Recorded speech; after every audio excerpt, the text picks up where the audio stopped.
none ikibazo ni warasiramuwe cyangwa ntabwo wasiramuwe. Iki kibazo kireba abana, kireba abagore, kireba n'abagabo.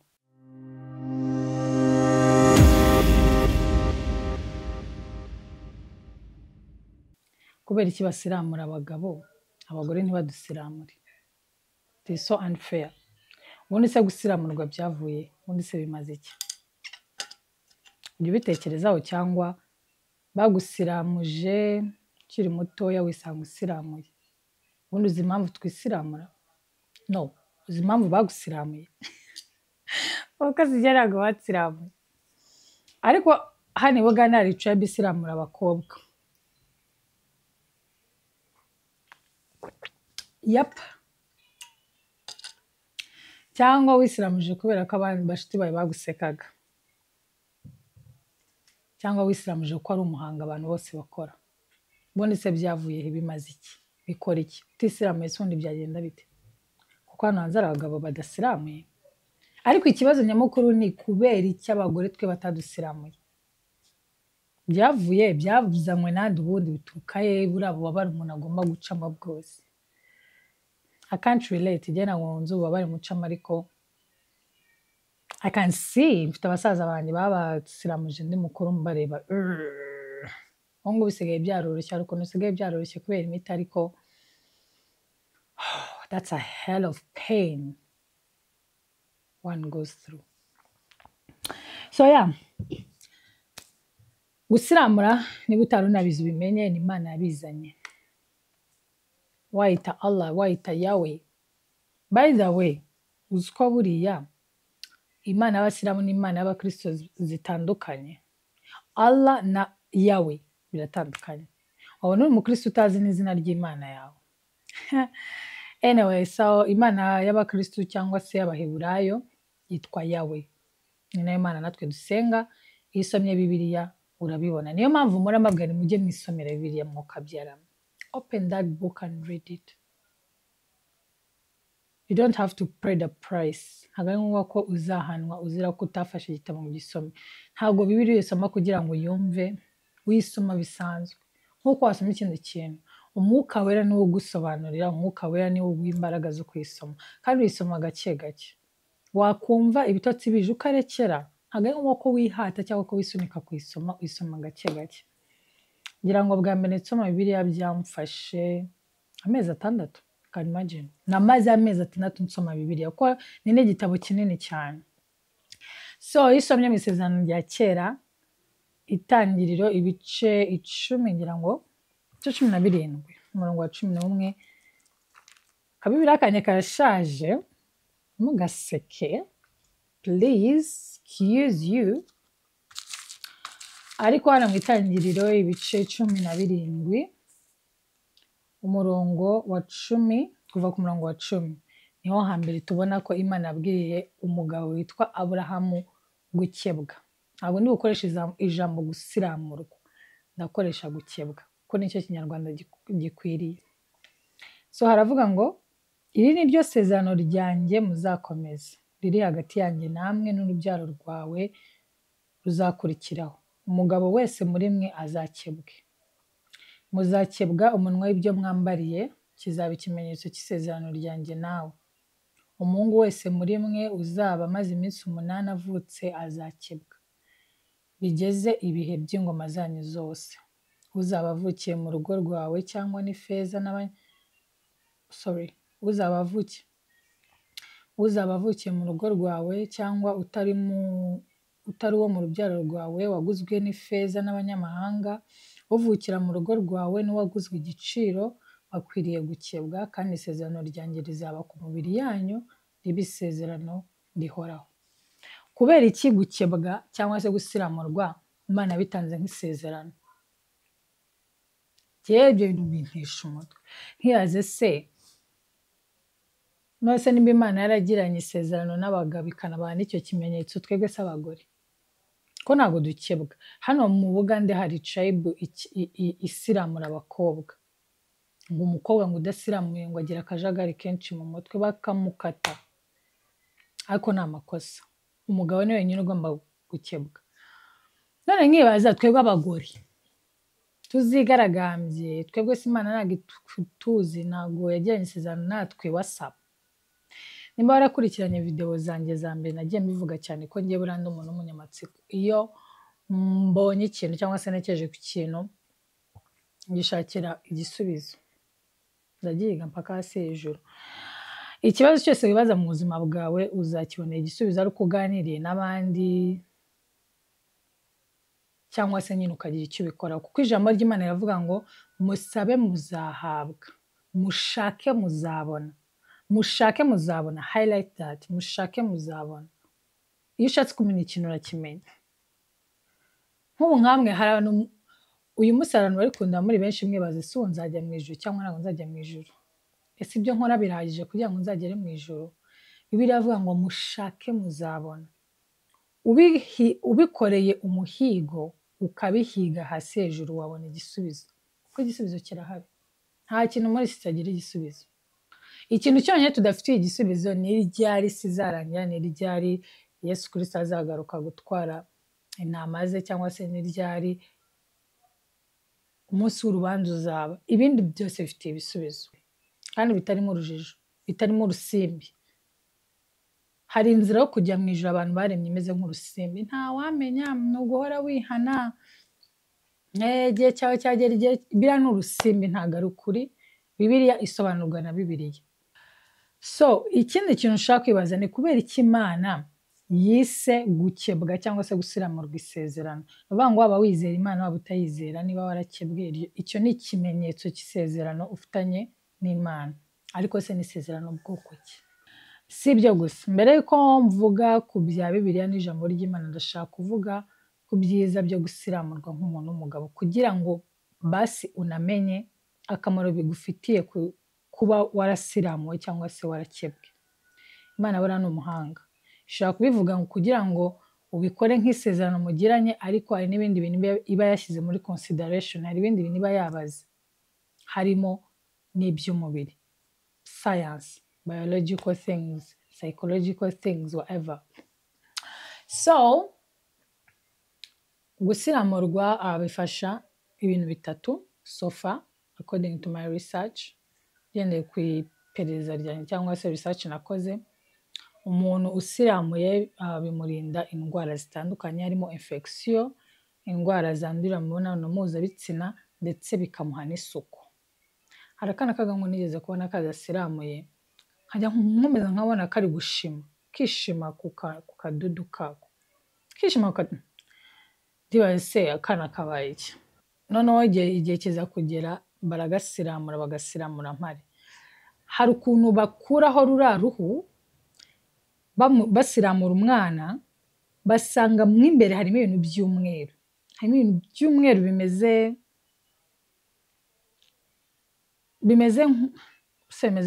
nk'ibyondo. Izo ni infection ziba ziri muri ruriya ruhu. Ruriya ruhu rubika imyanda myinshi, niyo mpamvu kugusiramura ari ukukongerera isuku. Nk'uko nabivuze, bishobora no kurinda indwara zijyanye n'imibonano mpuzabitsina, zandurira mu mibonano mpuzabitsina. Buriya birakurinda, ntabwo wapfa kurwara sida byoroshye usiramuye. Okay, ntabwo mvuze ko utayirwara completely. Ni byiza ko ukora imibonano mpuzabitsina ikingiye, ariko byibuze hari urugero bigabanya, kubera ko kugira ngo umuntu yandure sida bisaba ko aba yakomeretse, ko nako umugabo n'umugore bombi baba bakomeretse. So ruriya ruhu ruri excess ruba rworoshye ku buryo kurukomeretse biba byoroshye, bityo kwandura sida bikaba byakorohera. Ariko already umuntu usiramuye aba yarakomeretse, ni nk'ari igikomere kiba cyarakize, ntabwo yapfa kongera gukomereka, ariko ntibivuze ko atakomereka. Okay, don't get me wrong. So ibyo ni ibintu by'umubiri cyangwa se biri biological cyangwa se biri scientific bigufasha, cyangwa se benefits zizana no kugira gute no kwisiramuza. Spiritually, mu buryo bw'umwuka, gusiramurwa bisobanuye iki? Nk'uko nabivuze, Bibiliya isobanurwa na Bibiliya. You need to be careful. Imana yarategetse ngo bisiramure cyangwa se bakebwe, yaba ari umukozi wawe, yaba ari uba mu rugo rwawe bisanzwe, bose bagomba kugira gute? Gukebwa. ngira ngo abantu basomye Bibiliya muranabizi ko Mose Imana imaze kumutuma kujya gukura ubwoko bwayo muri Egiputa, yari yarabyaye abana babiri, arangije aterura abana be n'umugore we afata inzira yerekeza muri Egiputa. Ageze ahantu aryamye nijoro ngo Imana irazishaka kumuniga ngo apfe, imuziza ko abana be batagize gute, badasiramuye, badakebwe. Mu gitabo cyo gutegeka kwa kabiri ibice 10 umurongo wa 16 aravuga ngo nuko mukure mu mitima yanyu ibituma iba nk'imibiri itakebwe, kandi ntimukomeze kutagonda ijosi. Uko biri kose muri iri jambo ntabwo Imana yaribwiraga abagabo gusa. Mukure mu mitima yanyu ibituma imera nk'imibiri itakebwe. None ko bakeba ibyo abagabo bambarira bihuriye n'imitima, dukure mu mitima yacu ibimeze nk'imibiri itakebwe. Ese umubiri utakebwe imbere y'Imana usute, umera ute? Ese bihuriye n'umutima?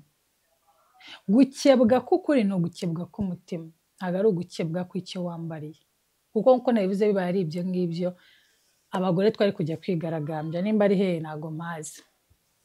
Bakiya, gukebwa k'ukuri ni ugukebwa k'umutima. Ijambo ry'Imana ni ijambo ry'umwuka, ntabwo ari ijambo ry'umubiri. Ushobora kwirukanka ngo ujye gukebwa ariko ukazarimuka. Ikibazo ugomba kwibaza ni ese umutima wawe urakebwe? Ese umutima ukebwa gute, cyangwa se umutima ukebwe umeze gute? Icya mbere ijambo ry'Imana yavuze ngo mukure mu mitima. Ni ibiki dukura mu mitima bitugira nk'imibiri itakebwe? Ni ibiki biba biri mu mutima wacu ku buryo ku Mana bigaragara nk'aho imitima yacu imeze nka wa mubiri utakebwe, itugira imitima itakebwe? Iyo usomye Itangiriro ibice 6 umurongo wa 5 aravuga ngo kandi Uwiteka abona yuko ingeso z'abantu zari mbi cyane mu isi, kandi ko kwibwira kose imitima yabo itekereza ari kubi gusa iteka ryose. Kandi Uwiteka abona yuko ingeso z'abantu zari mbi cyane mu isi, kandi ko kwibwira kose imitima yabo itekereza ari kubi gusa iteka ryose. Ibintu biri mu mutima wacu Imana yarabirebye iravuga ati ibintu biri mu mitima y'abantu ni bibi gusa iteka ryose. Iteka ryose bivuze indagihe, imvagihe, ni haya bitanga ni butatu. Impitagihe, indagihe n'inzagihe. Ibiri mu mutima wanjye nawe, ibiriza mu mitima y'abana bacu, ibyahoze mu mitima y'ababyeyi bacu na banyogokuru bacu na basogokuru bacu, ngo ni bibi kugeza iteka ryose. Ingeso zacu, ibyo twibwira, niko Bibiliya ivuze, kwibwira kose imitima yabo itekereza ko ari kubi gusa kugeza iteka ryose. Iki ni ikimenyetso kigaragaza ko umutima Imana ibona nk'umutima utakebwe ni umutima wuzuye kwibwira kwacu, ibitekerezo byacu. Ariko wibuke umutima wawe uhuzuyemo ibitekerezo byawe, ikindi se kirimo n'iki? Ariko rya rindi tuvuye gusoma mu gutegeka kwa kabiri avuze ngo mukure mu mitima yanyu bimeze nk'imibiri itakebwe. Kandi dusanze biba mu mitima yacu ari ibitekerezo byacu bibi kugeza iteka ryose. Icyo bishatse kuvuga ni uko ugomba gukuramo ibitekerezo byawe, kwibwira kwawe kose. Iri ni icupa ry'amazi. Imana ije ikakubwira ngo iyi ni imodoka, wabyemera? Just imagine, Imana ije ikakubwira ngo iyi ni imodoka, uraribona neza ko ari icupa, no kubivuze ntago riri buhinduke icupa. Sorry, no kubivuze ntago biri buyihindure imodoka. Ariko Imana ije ikakubwira ngo iyi ni imodoka, wabyemera cyangwa ntago wabyemera? Ngo aya masegonda make ngo ubitekerezeho. Nimba igisubizo cyawe kivuze ngo hoya, iri ni icupa, ntago ndibwemere ko umuntu anyemeza yuko iyi ngari imodoka kandi ari icupa. Kandi mbibona ko ari icupa, ni imodoka gute kandi ari icupa? uri umuntu wuzuye ibitekerezo byawe, imyumvire yawe, kandi Bibiliya igaragaje ko ngo ari bibi kugeza iteka ryose. Nimba rya jambo rindi ryavuze ngo mukure mu mitima yanyu ibimeze nk'imibiri itakebwe, ariko wowe bikaba bikirimo, bivuze ko nta sezerano ufitanye n'Imana. Kuko wibuke ko Aburahamu bamubwiye ngo akebwe nk'ikimenyetso, nk'ikimenyetso cy'isezerano Imana igiranye nande? Aburahamu. Ariko nimba igisubizo wihaye ari yego, nimba Imana ivuze ngo iyi ni imodoka, ubwo ni imodoka, ntabwo bihinduka. Kuko Imana ni umuremyi, nizi byose. Niba uvuze uti ubwo nimba Imana ivuze iti iyi ni imodoka, ubwo ni imodoka, ukuye ibitekerezo byawe bisanzwe mu mutima wawe, wakira igitekerezo cy'Imana. Ibyo ni byo bita gukura mu mitima yanyu ibibagira nk'imibiri itakebwe. Ukuyemo ibitekerezo byawe, wakiriye ijambo ry'Imana uko riri. Bivuze ko uri umuntu ushobora kwakira agakiza. Buriya abantu bazi ngo Bibiliya itangira kuvuga Yesu mu isezerano rishya, ariko ntabwo ariko bimeze. Guhera mu itangiriro kugeza mu byahishuwe, Bibiliya yavugaga kuri Yesu gusa. Wibuke rya jambo twasomye mu itangiriro ryavuze ngo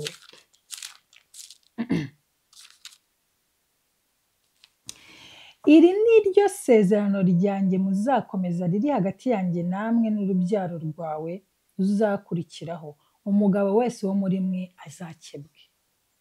Akebwe. Isezerano bavuga ngo bari bafitanye isezerano rya mbere. Wibuke ko Imana yari yabwiye Aburahamu ngo haguruka uve mu gihugu cy'iwanyu, nzakwereka ikindi gihugu uzabamo, nzabana nawe, nzakora. Bari bafitanye isezerano rya mbere. Ariko noneho tubonye Imana ihereza Aburahamu isezerano rishyashya. Bamwe muri mwe nta nubwo muzi itandukaniro riri hagati y'isezerano rya kera n'isezerano rishya muri Bibiliya. Mubyumva gutyo. Ntabwo nabacira urubanza kuko nanjye kenshi nabaye mu itorero no mu madini ntazi itandukaniro. Ariko ukuri ni uko Yesu Kristo yavuzwe kuva na kera mu itangiriro. Abantu bose tubona bakoze imirimo ikomeye, bakunzwe n'Imana, Imana yagiye igaragaza ko ari abantu bayo, bakiriye Kristo muri bo nubwo icyo gihe Kristo yari atariho. Ugendeye ku byo utekereza, ariko Kristo yahozeho. Isezerano rishya ni Kristo wapfiriye ibyaha byacu. Isezerano rishya ni ryo ritugira abakiranutsi. Isezerano rishya ni ryo rizatujyana mu ijuru, kuko ritandukanye n'isezerano rya mbere. Ahangaha Imana ihaye Aburahamu isezerano rishya, ari ryo gukebwa, gukuraho rwa ruhu, gukuraho bya bitekerezo bibi byuze mu mitima yacu, gushyira hasi kwiyemeza kwacu, gushyira hasi imyumvire yacu no kwizera kwacu, tukakira uruhu rushyashya, ari rwo rwa ruhu rushyashya wakira iyo umaze gukebwa. Gukebwa k'umubiri ni nk'umuhango ukorerwa mu mutima iyo wakiriye Kristo mu buzima bwawe. Ibya kera biba birangiye, ubuhindutse icyaremwe gishya. Uko icyo wambariye cyasaga utarakebwa ntabwo gishobora gusa nk'uko gisa iyo umaze gukebwa. Gukebwa k'umutima ni ukwakira Kristo mu mutima. Wakebwe umunsi wakiriye Kristo nk'umwami n'umukiza wawe. Ntabwo uba ukiri umuntu umwe, ntabwo uba umeze nka wa muntu wa mbere. Uko niko gukebwa k'umutima, niko gusiramurwa k'umutima. None ikibazo ni warasiramuwe cyangwa ntabwo wasiramuwe? Iki kibazo kireba abana, kireba abagore, kireba n'abagabo. Kuko isezerano Imana yarigize hagati ye n'umuntu, ntabwo yarigize hagati ye n'Aburahamu gusa cyangwa se hagati ye n'abagabo gusa. Ibyo nibyo nashaka kubasangiza uyu munsi. So nizere ko inyigisho y'uyu munsi hari ikigufashije, ari ikintu ikunguye, kuko YouTube channel it's all about awakening your thoughts. Gufungura ibitekerezo byawe, ukamenya utuntu dushya, ukamenya utuntu utaruzi, kandi tukugiriye umumaro. Have a lovely day. Take care.